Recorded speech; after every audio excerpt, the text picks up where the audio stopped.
நம்ம ராஜமௌலி அவர்கள் பாகுபலி 1 and 2 இந்த ரெண்டு படத்தையுமே சேர்த்து ஒரு தரமான ஹிட் அண்ட் டீடைல் கொடுத்துருக்காரு அப்படின்னே சொல்லலாம். அது என்ன அப்படின்னா, நம்ம மகேந்திர பாகுபலியும் தமனாவும் சேர்ந்து பச்சை தீனியடா அப்படிங்கிற இந்த ஒரு சாங்குக்கு டான்ஸ் ஆடுவாங்க.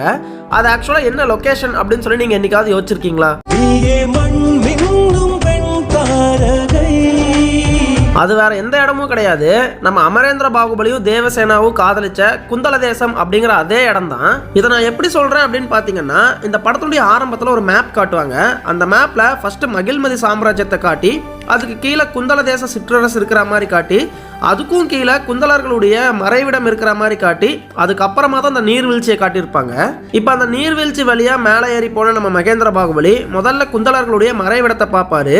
அங்க நம்ம தமனாவை பார்த்தவரு அவங்கள பின்தொடர்ந்துட்டே போய் ஒரு கட்டத்துல குந்தல தேசம் வந்துடுற மாதிரியும் அங்க அவங்க ரெண்டு பேரும் டியூயட் சாங் பாடுற மாதிரியுமே காட்டியிருப்பாங்க. இன்னும் ஒரு சூப்பரான டீடைல் என்னன்னு கேட்டீங்கன்னா, அந்த குந்தல தேசத்துல நிறைய இடத்துல அன்னப்பறவையினுடைய சிலைகளை நம்மளால பார்க்க முடியும்.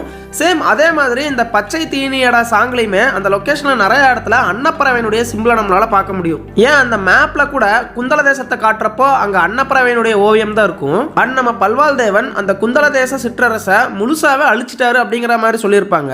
அதனாலேயே அந்த ஒரு சாங்ல அந்த லொகேஷன் நிறைய இடத்துல இடிஞ்சு விழுந்திருக்கிற மாதிரி காட்டுவாங்க. அண்ட் ரொம்ப நாள் அங்க யாரும் வராததுனாலேயே நிறைய இடத்துல பாசி பிடிச்சிருக்கிற மாதிரியுமே காட்டியிருப்பாங்க. ஸோ அமரேந்திர பாகுபலி எங்க காதல் வயப்பட்டாரோ அதே லொகேஷன்ல அவருடைய பையனான மகேந்திர பாகுபலியுமே காதலிக்கிற மாதிரி காட்டி ரைட்டிங்ல நான் ஒரு புலி அப்படிங்கறத மறுபடியும் நிரூபிச்சிட்டாரு நம்ம ராஜமௌலி அவர்கள்.